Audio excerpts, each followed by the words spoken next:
This is the Business of Apps podcast, bringing you actionable insights from the leaders of the global app industry and the world's fastest growing apps. You can find more app news, data and analysis over at businessofapps.com. Welcome to the Business of Apps podcast. On this show, we invite app industry professionals to cover various topics. We promise to do our best to keep it both insightful but brief. So this week we have another special episode for you, featuring our recent live event with Brach, InMobi and MobileGroove. So there are only 2 months left in 2023, and the most dramatic mobile attribution shift is about to happen. It's when Apple's privacy manifests in Google Android privacy Sandbox. It will be coming to life in 2024.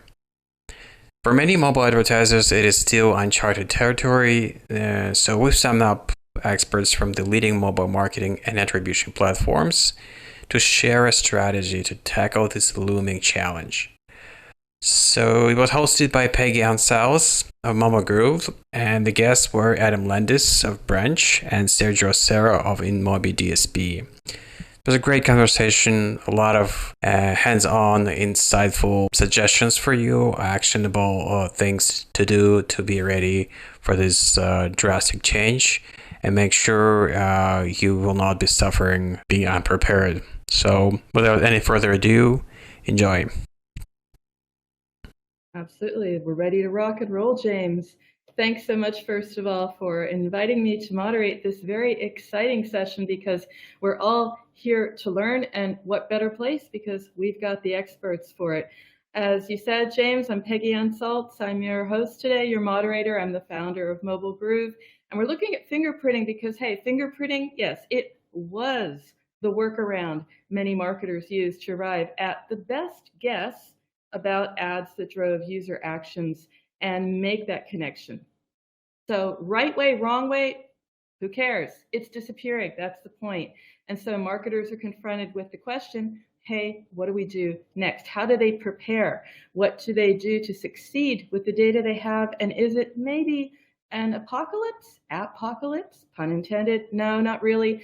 Tough questions that we have today, but that's why we have our panel of experts who are here to offer actionable answers. So again, to your point, James, and everyone, use your chat. Your questions matter. And our panel, I know, loves a challenge. So let's just bring it on. And when I introduce you, maybe raise your hand and wave.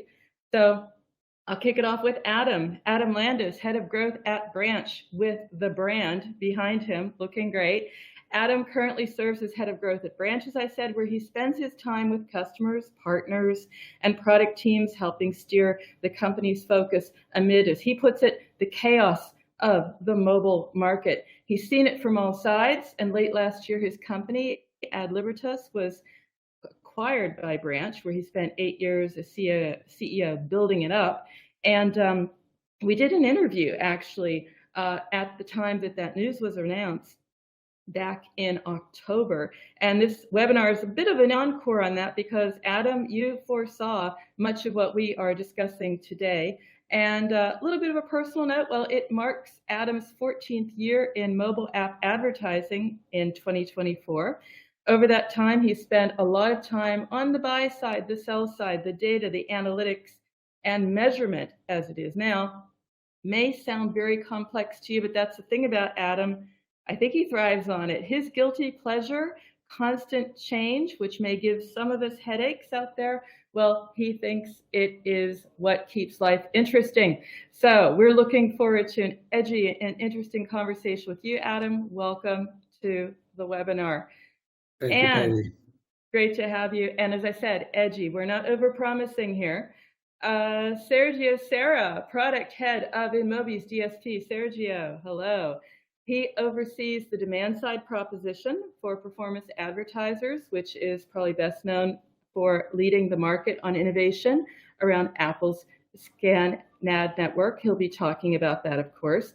What we don't know, he's also recognized as a leader in privacy reform, so a great fit here. He's collaborated on industry-wide projects such as Privacy Sandbox for Android, talking about it again. A great fit, and also represents InMobi on some of the most important groups for measurement, addressability, and programmatic supply chain in the IAB. Personal note here, Sergio is Italian. Yes, we see that. He loves Italian food, which is what you would expect, a little bit stereotypical, but untypical, does not care for garlic. So Sergio, you clearly break the mold when it comes to stereotypes, and here you are to blow our mind by knocking down some perceptions, some stereotypes about advertiser perceptions. So take it away. Thank you so much, Peggy. Thanks. So I think we can get started. And for everybody, I hope you will enjoy this webinar. And there is an icon on the top right, and over there you will be able to see some questions. And why don't you guys let us know what is your readiness when it comes to scan, and then we will go ahead and share what our findings are. Okay, I can see votes coming in. So where are you at when it comes to your scan adoption journey? I can see, wow, votes are coming in. So people are using both scan and probabilistic attribution, seems to be the majority, and then is followed by using probabilistic attribution. And that's pretty much consistent to what we are seeing. And again, in a bit, we will go through those slides. But yeah, results seems to be consistent. 15% not started. Wow, guys, that's why we are here. But that's good. And I'm just wondering if there is a way to go to the next question.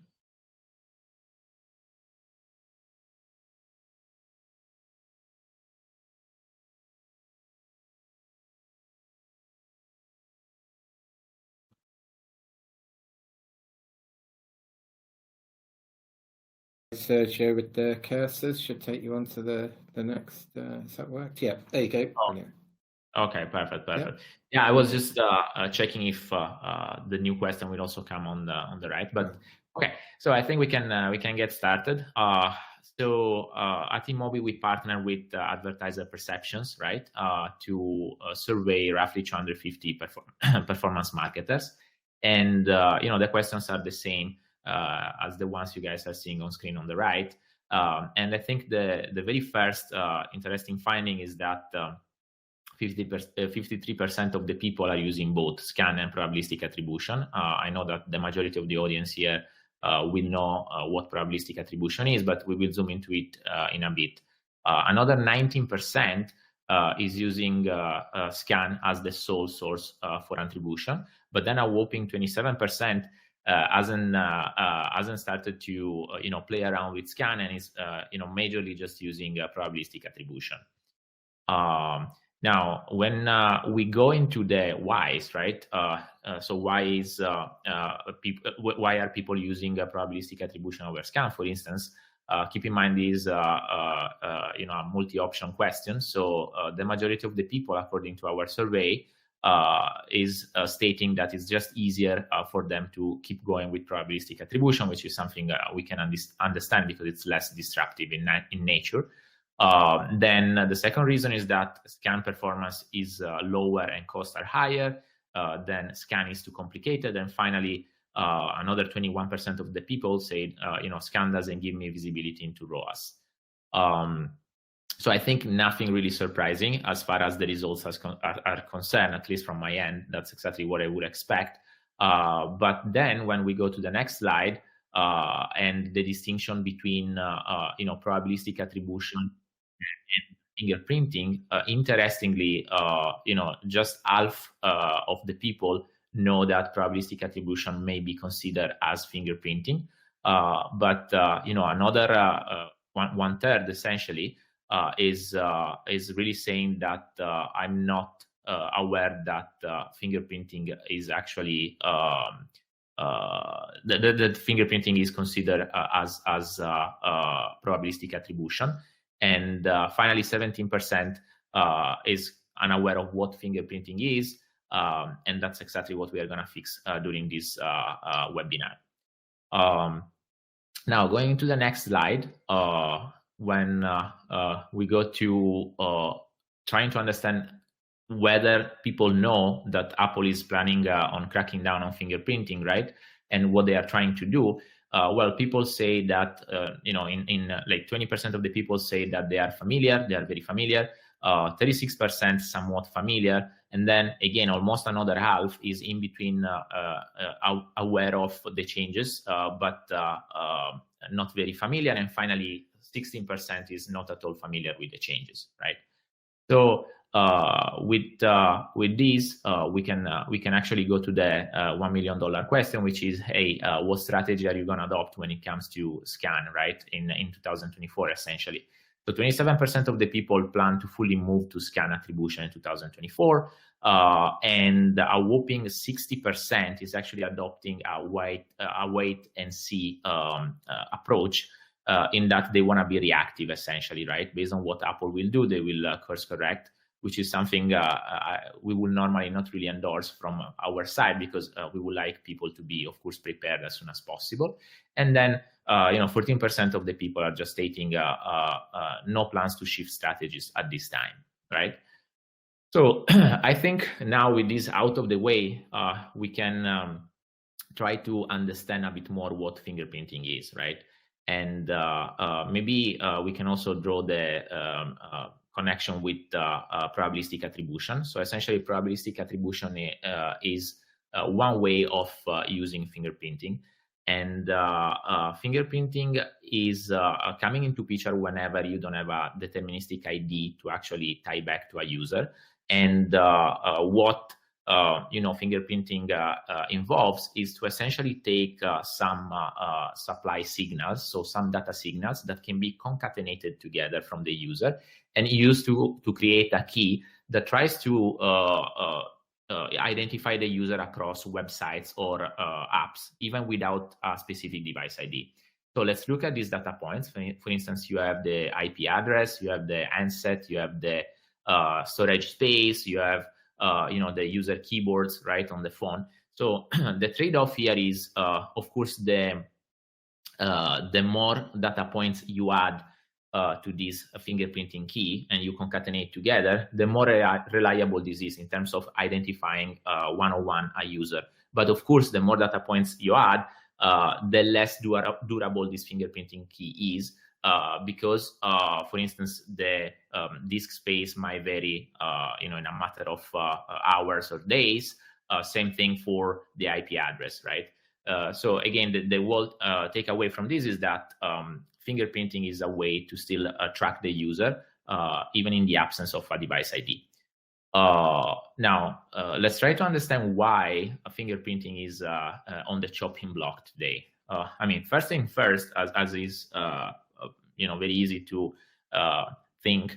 I believe that not giving the optionality to the user is simply not cool, right? So today, when it comes to device ID, the user can simply opt out and decide not to pass anymore the device ID. When it comes to fingerprinting, the user doesn't have that flexibility. So it's not privacy safe as such. The second thing, as we mentioned in the previous slide, is that it becomes a probabilistic way of targeting and doing attribution, as opposed to having a consistent device ID, which is more deterministic in nature. And again, as a segue, we already spoke about the data points, but it heavily relies on IP, and the IP is not persistent, especially if you are on the go. Finally, it's clearly prohibited by both Apple and Google. So moving into the next slide, I think now it makes a lot of sense to understand the different approaches that both companies, Google and Apple, are actually taking in order to crack down on fingerprinting. So when it comes to Apple, Apple is taking an approach that is very interesting, which is rather based on enforcing their policy rather than making fundamental changes to the platform. So what I mean by that is, if we try to look at what Apple launched in 2020, among the other innovations, there was something called Apple's privacy nutrition labels, which are essentially labels for the users that user can consume either before downloading the app or after having downloaded the app. That include all the data points that the publisher is collecting about the user, right? So essentially, you have what type of data the app or the SDK is trying to collect, why this data is being collected, and whether it's linked to user tracking or not, and who else has access to this data. But with like in the last quarter, Apple also introduced something called privacy manifest, right? So privacy manifests are essentially files that now are supposed to be created by both the publisher as well as the third-party SDKs the publisher work with, and they exactly include this data we just spoke about. But the important thing is that up until Q2, right, it wasn't really possible for the publisher, although the publisher, by the way, is clearly defined as 100% accountable and liable for any code, third-party code that they put into their app. It was very hard for the publisher to actually understand and have 100% clarity into what the third-party SDKs he or she works with will try to capture in terms of data points, right? Because remember, on some extent, a third-party SDK is a black box for the publisher. They just integrate it into their properties or into their app. So now the SDK developer is also supposed to fill in the privacy manifest as well as the publisher. And Apple introduced also something called privacy report that allows, at the time of compiling, allows the publisher to retrieve the summary of all the privacy manifest so that they can add this data into the nutrition labels that we just spoke about. So these nutrition labels become very insightful for the users, and the users can then take a more educated call on whether they want to take the app or not.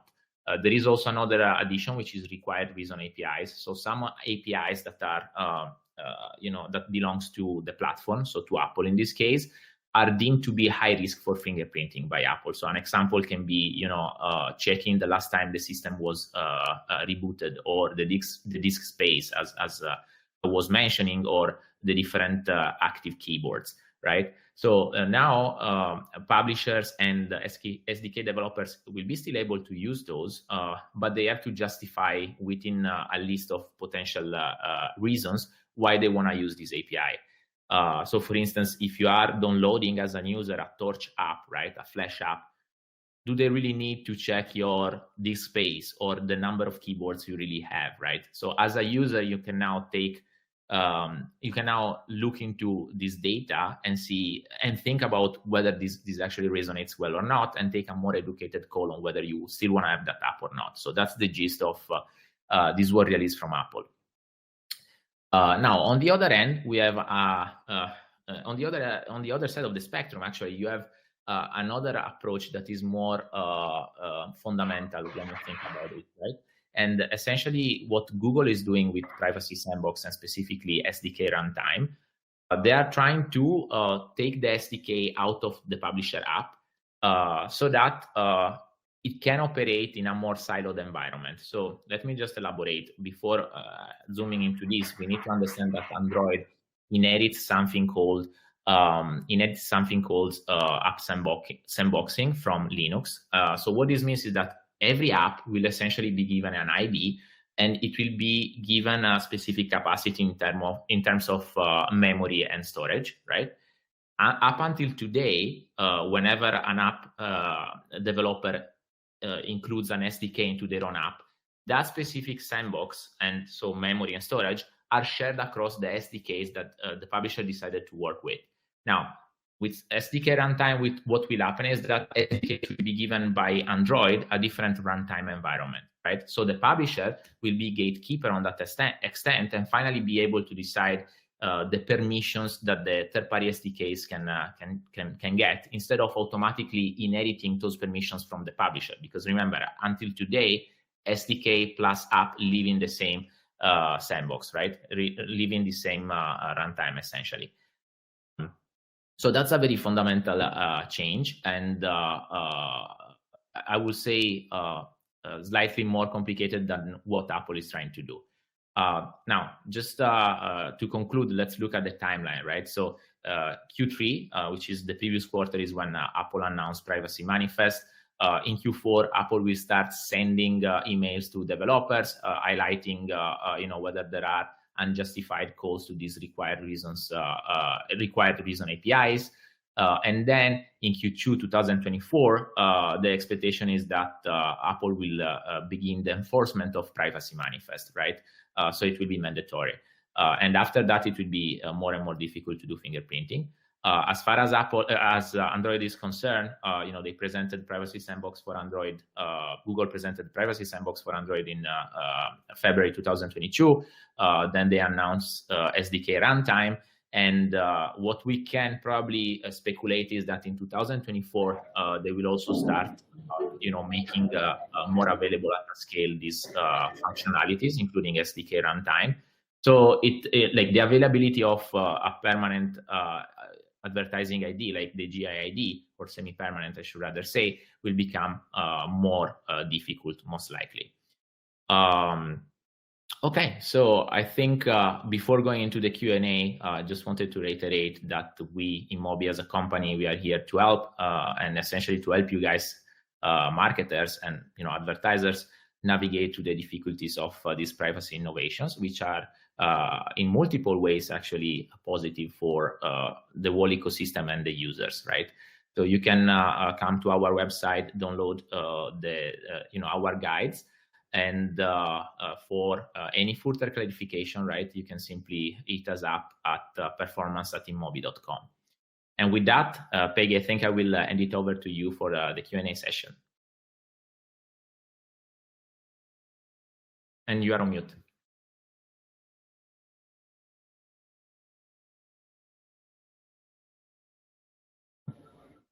Am I here? Now, yes. Okay, confirmed. And I should be all right. Okay, I love it when it's live. No, that was great, Sergio. Thanks for making it above all so understandable. And that was what stuck out in my mind. The shocker in all of that is how many marketers are following a wait and see strategy. So I wanted to start there because it sounds like a safe bet, but probably isn't. What are marketers losing here besides like the clock ticking away? Yeah, so at least in my mind, I think the most important thing they are losing is time, right? Because as of today, as a marketer, you have device ID to test again any new marketing campaign that you want to execute in the absence of device ID. But tomorrow, whenever these policies will be enforced, most likely the device ID will not be available. So you should rather start testing today, make sure that things are working, and if they are not, you still have the device ID to see how to better improve maybe your aggregation layer or the type of Okay, sorry, as you know, I'm not in my office, so I'm in the middle of a Unilever party, and they're all catering, so I hope you could hear and I could get rid of some of the background. I did want to follow up with one thing because, yes, it's time. So that means it's time for testing, and testing is really important to prepare.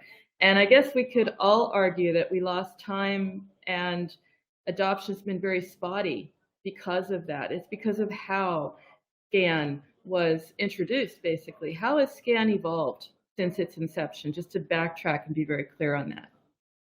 Yeah, so I think, look, honestly, if you look at SCAN in 2018, which is SCAN 1, the first iteration they had, it was fundamentally unusable, right? Because you didn't have conversion value, you didn't even have the source app, right, as a feedback. So you couldn't know where and how to spend more money, essentially in specific supply buckets.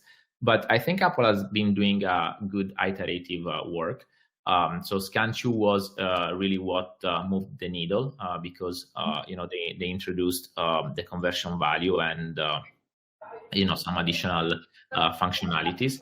But I think that the main point is that the way Apple tried to gain more traction for SCAN was really getting the device ID, right? So without ATT, they just left the option.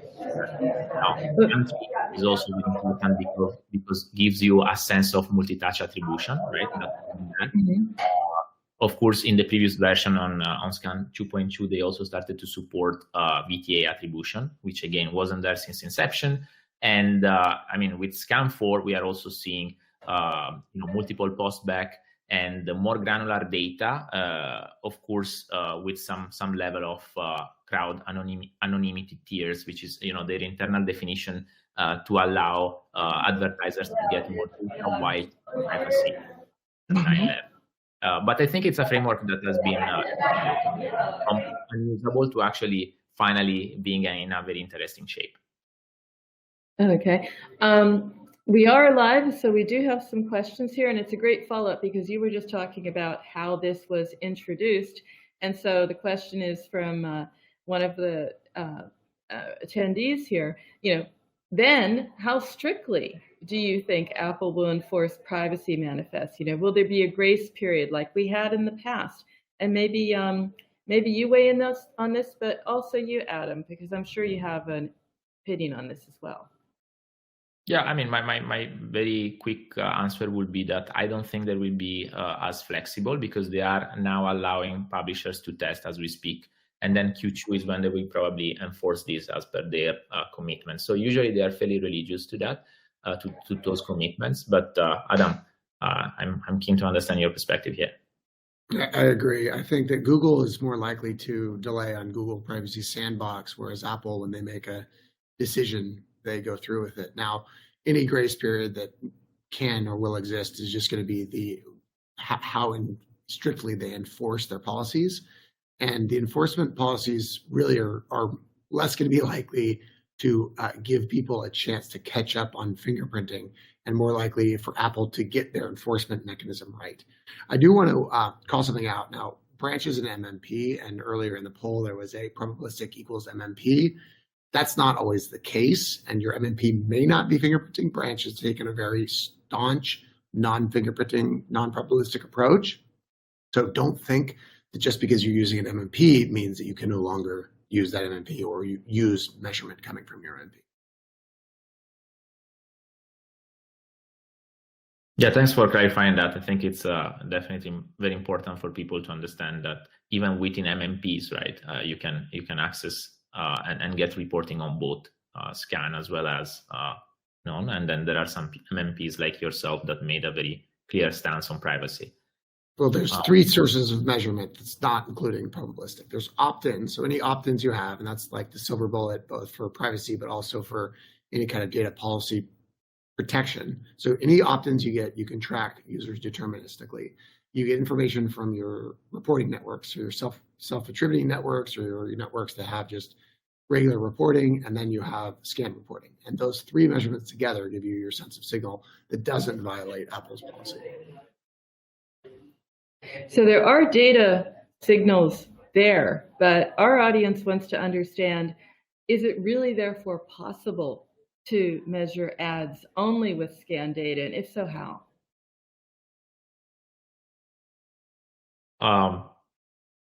Adam, you want to take that? Or Yeah. I mean, yeah.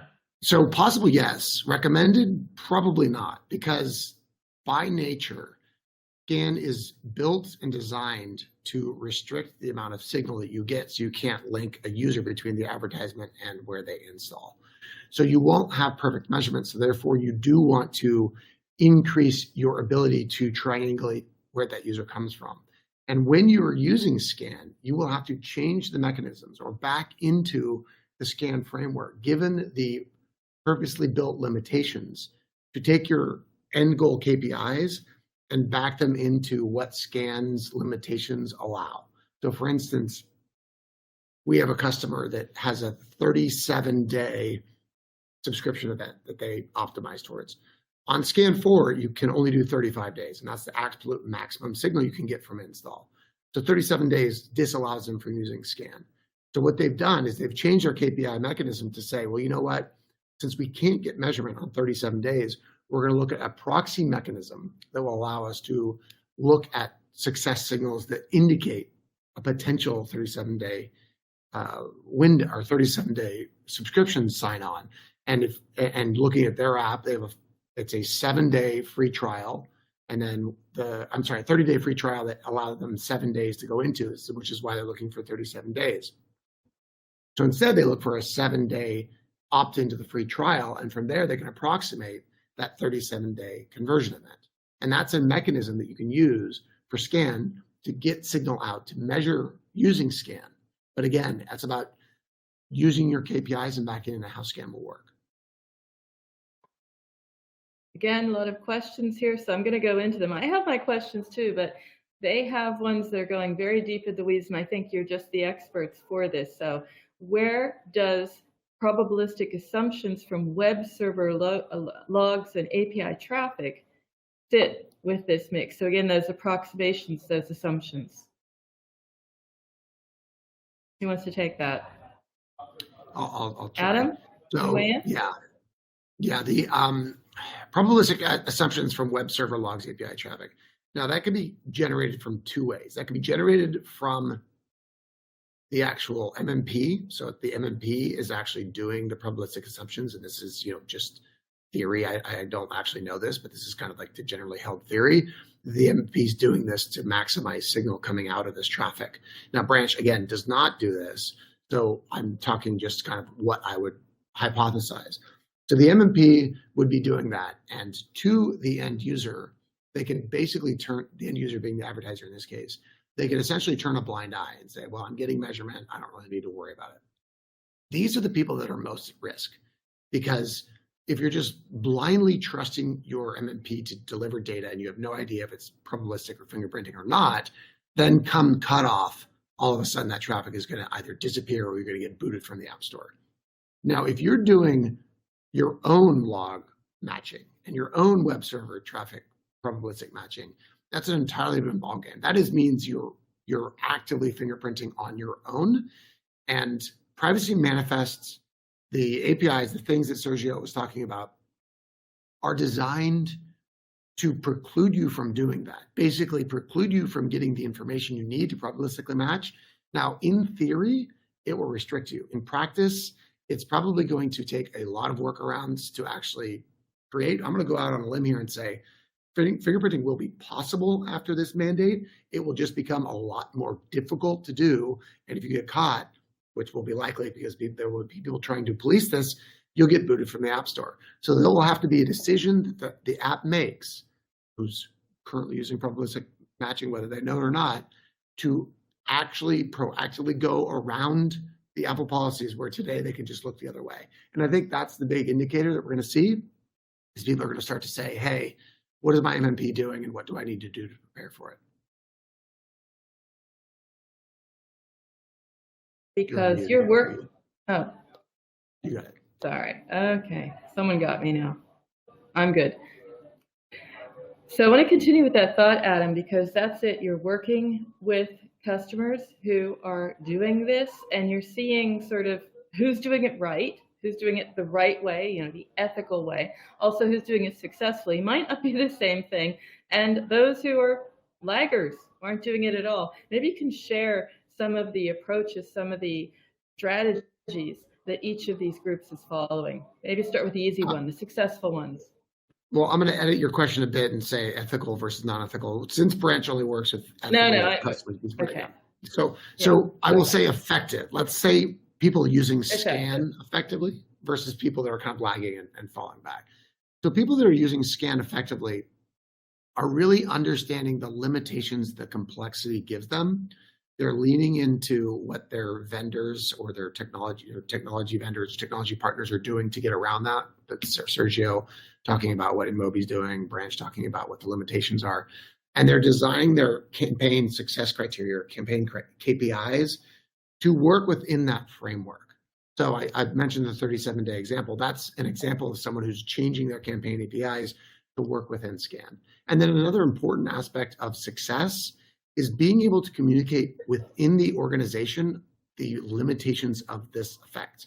Now, I'll say someone that was very early on was looking at Scan's limitations, talking, there's a food delivery app in Europe, large food delivery app, and we're going through the conversion value schema, and this gentleman looks at me and kind of exasperation goes, how am I going to tell my CMO that I cannot return ad spend numbers anymore. I can't give him a return on his budgetary. But the fact that he's having that conversation early and going to the CMO and saying, you know how I returned 137% of ad dollars you gave me on iOS campaigns? I can't do that anymore. Now my return is going to be anywhere between 80%, 150% because I can't exactly measure that or whatever number it is. But that's a critical difference. So the people that are lagging, there's two types. The first, they're not understanding the complexity. They aren't being able to garner the resources to actually implement the technology. So they're losing the valuable limited signal they can get, and they have no idea what to measure. And then a year later, when they go to the CMO, they say, I can't tell the results on my campaigns. That makes them look bad, and that's where people are lagging behind. Now, the secondary laggard, and I find that the most of our customers are in the secondary bucket, is that increased signal for profitability on a campaign isn't really going to help them achieve their goals. The best example of someone that can be kind of forgiven for not having the boned up scan influence would be someone like a quick serve restaurant. So like choose your poison at McDonald's, Pizza Hut, Burger King. Someone installing an app with a quick serve restaurant does not give them an ROI on that install. You put $1 towards the install. The person might make an order in a Burger King or in a McDonald's app, but they're not likely going to put all of their lifetime value in the app. They're going to go to a McDonald's in Vegas. They're going to go to McDonald's on a road trip. They're going to see McDonald's along the way. And so it doesn't matter. There's no conversion value schema that will give them the ROI on the app install. It's a much more holistic approach towards what they're doing for branding. And they can be forgiven for not really having a boned up scan conversion value schema because that's not going to help them get better measurement out of their outcome anyway. You're giving recommendations as well, Sergio, to people who are, adopting scan, dealing with these issues. How do you go about giving recommendations to your clients working with scan? And also, InMobi saw this coming. You have something called an ad-based, scan-based ad bidder. Where does that all fit in the recommendations of, as Adam's pointing out, the routes that you need to take? Yeah, no. So I think that's a very fair question, and I also appreciate what Adam just mentioned, because the reality is that the paradigm of doing marketing is changing, right? So as you move away from user level targeting and attribution, of course, there are some compromises that are not necessarily bad, as Adam was mentioning. It's just a different way of looking at your performance that could be more holistically evaluated now. When it comes to InMobi, right, and we have obviously pulse of competition and what they are doing, because the clients are very likely to work with multiple DSPs. So I think the call we made was to start fresh from zero, which is exactly what a scan bidder for us is doing. So instead of trying to adapt our technology and move away from user ID and reuse the same algos for non-user ID targeting, we decided to rewrite from scratch our old algos. And now user ID is no longer a first-class citizen for us when it comes to our scan bidder. Like, don't get me wrong, everything is still possible, but for us, we are really doubling down, and we have been doubling down on privacy. So we separated out our modules. So now what this means is that without user ID or fingerprinting in this case, we are still able to look at the pockets where most of the ROI or the ROAS in this case is for the advertiser, but trying to exploit those buckets at the supply cut level. So what this means is that you no longer look at user IDs, but you look at cohorts, right? And you can infer those cohorts based on, as I said, different supply cuts that could be all the way from the bundle to time of the day. And I think the key really is how you leverage the campaign IDs, right, that you can create with Scan, because of course there is a trade-off as a DSP as well between giving certain flexibility to advertiser plus MMPs for their own optimization and attribution purposes, but at the same time you also need to make sure that your bidder is able to optimize and have a feedback from Apple. Now, of course, Fortunately, with Scan 4, the number of campaign IDs, of course, grew at a much higher level. But until Scan 3, right, that was a massive problem, because out of 100 campaigns, you had to live with this trade-off. And so, yes, as far as the recommendation goes, I think the best recommendation I can give is to make sure you're working with an MMP that understands, of course, privacy and gives the right flexibility, and B, work with a DSP that has rebuilt their own stack from scratch, as we did. Because I don't think if you try to pivot starting from an old stack that is based on user ID, you can actually achieve the same goals, because you are going to always compromise, right? So you have to start fresh and rebuild your technology. So always a bit of a trade-off, looking for a balance, but we do have, some time to do that. I want to switch gears and talk about Android privacy sandbox and how advertisers should be getting ready for that as well. We want to take it maybe with starting with you, Sergio. Sure. Pointed that out. Maybe we can start with that, clear distinction between privacy sandbox and Scan in general, because usually they are both put in opposite side of the spectrums, right? But the way I look at this is that privacy sandbox is a wall advertising suite, right? While Scan is just an attribution framework. Then, of course, you can add ATT in the wall mix. But if you think about Scan, right? Scan is just the attribution framework. Privacy sandbox is the clear outcome of a different operating model. So Google has been the emblem of open source, right? And open innovation as such, while you have Apple that has been since inception the emblem of closed innovation. And this reflects into their roadmap and their products. So I think Apple tried to unilaterally release Scan. And we also all paid the cost of that, because we had to live with some deficiencies, right? Google is trying to do the opposite. It's trying to get feedback from community. It's trying to do the right thing since the beginning. One might argue, hey, you will never do the right thing until you launch. But I really appreciate how Google is going about, developing these frameworks. We have been working on a weekly basis with Google. We have been testing their APIs, and I'm very positive, because this is going to be a more breaking change when it comes to privacy sandbox, but less disruptive, because they are also providing alternative means to cover all the use cases. So privacy sandbox includes means for targeting, retargeting, attribution, and crackdown on fingerprinting, which is what SDK runtime is doing and what I was talking about. But in the interest of time, I think I will also let Adam chime in. I know that I think I'll echo what you're saying. I'll put it more bluntly, which is, I look at incentives. So Google is an advertising company. They're incentivized to release a product that allows effective advertising. Apple is not an advertising company. And when they released Scan 2, it was barely usable. Scan 4 is slightly better. But then when you look at like Scan 4, it was released a year ago, and be like, why is it taking so long? Like, why are we still on webinars talking about Scan 4? Like, the reason is because it's imperfect. It's not a great product.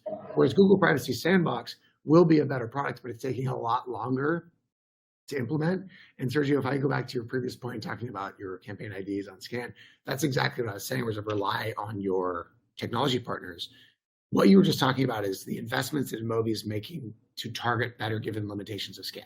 Now, that's not necessarily something that your customers need to know, other than you've taken care of it, you're doing what you possibly can. And that's key for Privacy Sandbox. It's going to be way more complicated than Scan, like way more complicated. You read the tech spec, it's like ridiculous. But the technology vendors leading in are going to make sure that the efficacy of marketing is going to be better than Scan probably 4 today, immediately when it launches, which is still TBD, right? 100%. Agree. So I want to follow up on that, because, and also ask some questions. We are running out of time, Sully, but we do have some questions popping up. With fingerprinting evolving in 2024, how should advertisers prepare to effectively utilize first-party data for targeting and personalization while ensuring compliance with data privacy regulations and maintaining user trust? Big question. I read a book about that one. What strategies is the point here? What strategies can be employed to maximize the benefits of first-party data in this context? I'll jump in, because I just want to Huge, clarify. yeah. So first-party data, when it comes to Apple's policies, is very usable. Like you can use your first-party data, and first-party data is defined as data that you, as the advertiser, collect on your own app within your own boundaries. And Apple defines that as apps that are under the same publisher umbrella. So technically, you'd use information from one app to the other as long as they're under the same publisher ID, and they actually give you a deterministic identifier that you can use to link those users together. That is legal under the Apple framework. So when it comes to app analytics, you're perfectly allowed to use that. Now, we're not talking about privacy policies like EU right now. Facebook's getting sued for doing this exact thing. Voodoo is getting sued for doing the exact thing. But under fingerprinting, you should absolutely use first-party data as much as you possibly can, as well as opt-in third-party data, which is if you get the user to opt in and you pass that information on, it still can be used for targeting, very much allowed under the Apple guise. So use your data to provide a better app experience. That's one thing you can possibly do, absolutely do with first-party data, and then get opt-ins to pass data on where you can for better targeting. Yeah, I mean, I will definitely agree. And first-party data is going to be king, right? That's also what we have been seeing in terms of consolidation in the ecosystem. Companies, acquiring other companies, game studios acquiring smaller game studios, because at the end of the day, especially if you want to sell media within your own ecosystem, right? You have much lesser limitations compared to third-party for the reasons that Adam is also talking about. And that's why I'm also very positive in the case of InMobi. We have a massive repository of apps and user bases. Like think of Glance, I think you, Peggy, are familiar, or Roposo. And we will be able to use that data. We already see the value of that. So I think you definitely need a very different and abstracted out strategy when it comes to first-party data. But in my mind, it's going to be king. This is just for me as a follow-up, but other than the focus on first-party data, are there approaches or work that you can transfer from one to the other? Because we've got marketers that are saying, oh no, I've got to deal with scan, and then I've got Privacy Sandbox coming, we sort of know when, but we don't really sort of know when, and you don't want to reinvent the wheel. So are there approaches that you can recommend, or you're even seeing your customers using and saying, if I do this once, I'll have it set for later? Yeah, so to me, looking at the two technologies, they're very, very different technologies, but the mentality that the marketer needs to go to is going to be very much shared between them. I heard a customer talking a couple of weeks ago in New York. They said, measurement is dead, the future is signal. And it's a key differentiation that applies across both of these technology frameworks, which is no longer will the performance optimizer be jumping into a spreadsheet and looking at optimization on certain campaigns. That's going to all be taken care of through machine learning, broad-based algorithms. Now they're going to be working on lower funnel events and optimizing user onboarding, or spending more time building better retention mechanisms or re-engagement mechanisms into the application. Those are both mentalities that will need to be transformed through the entire marketing organization and framework and ideal in the company. And what you learn on SCAN will absolutely be able to be applicable in Google Privacy Sandbox when, not if, it rolls out. Yeah, that's a very valid point. And, I think that the underlying assumption is going to be the same across both platforms, right? You don't optimize any longer at the user ID level, right? So I think, interest-based advertising is going to be, of course, very important. You're going to reevaluate certain signals that maybe you were taken for granted and not actively using. Now you can throw them at the kitchen sink and just make sure that your ML algos are actually optimizing towards those. So things like different feature in your creative, different trends in the way the users are clicking at a cohort level, right? So you can use all these insights and factor them into your bidding logic. But I feel this is going to be common across both platforms. Again, there will be limitations, maybe more on Apple or on Google. This doesn't matter, but the underlying assumption is the same. You are going to go a level out when it comes to targeting and attribution.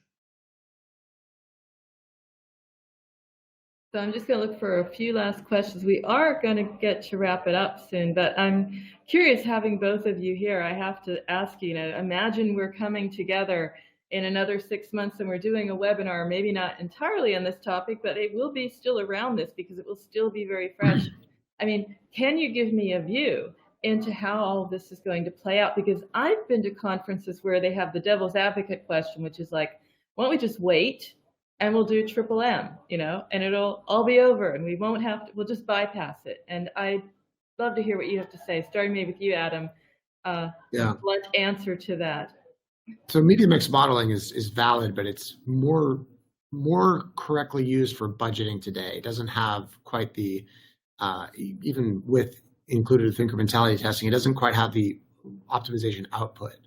I think in 6 months and a year, when we sit down and do another webinar, we're going to be talking about how to get the most effective signal, strategies for getting the most effective signal out of the limitations of scan, which will be the next version of the strategy. Right now, we're trying to educate the market on you can't look at fingerprinting, you can't look at deterministic measurement. Next time it's going to be like, well, okay, what are you doing? What are some of the campaign budgets? How are you optimizing campaign budgets to maximize signal? How are you building a marketing funnel to maximize signal and increase the speed in which you can optimize? And the farther we go down this education path, the more advanced we can talk about how to actually use the limitations to your advantage. Yeah, and I think the larger point for me is that I don't think anybody has, of course, the crystal ball to exactly say when these changes will be 100% enforced, right? Especially when it comes to privacy sandbox. But the reality is that they are happening. Is really a matter of when. So the biggest innovations usually come when people really start innovating and investing into technologies, and that's why I think we have the duty, right, as an ad ecosystem. To incentivize people into testing out this framework so that whenever the enforcement actually comes, people don't go through shocks, right? As it happened in the case of Scan and ATT in the past. So I think we have an edge when it comes to Google. As we say, they're being definitely more open. So everybody should subscribe to the beta and embrace these new paradigms in my mind. Embrace the change. That's it. And it's going to be exciting to hear what those signals are very soon, because that's where the real innovation is going to come, to your point, Adam. I think it's a great idea to wrap up. I don't know, maybe Sergio, giving it back to you, just maybe to tell people who are there, and there are hundreds of attendees there, again, where they might get some information around your PowerPoint and your presentation again. I'll give it back to you. Yeah, absolutely. I mean, I think as we mentioned in the previous slides, now I don't have access to the slide anymore. I think James is controlling, but we did leave some link to our website. So if you come to the InMobi website, you can. Oh, thank you, James. You can refer to these specific repositories. So one is to get the guide, but more importantly, I would just encourage everybody going to the InMobi website, check us out, and if you need any clarification, you can send us an email to performance@inmobi.com, and I'm sure our team will be more than happy to help you through this journey. Excellent. Well, thanks everyone. Thank my panel for a great presentation. Above all, so educational, a little bit edgy. We didn't overpromise, and thank you for attending. And thank you, James, for being the wonderful host of hosts that you are. Thanks, Peggy. Thanks, Sergio. Thanks, Adam. Thanks, everyone, for joining. Great discussion. Thanks. And that was RIP Fingerprinting in 2024, How Advertisers Should Prepare webinar with Brach, InMobi and MobileGroove. To listen to more episodes, subscribe to our podcast on iTunes, Spotify, Stitcher, Google Podcasts. Just search for Business of Apps and you will find us easily. Remember, we release episodes on Mondays. So subscribe and you will be able to get new episodes on your smartphone, tablet, or computer as soon as we release them.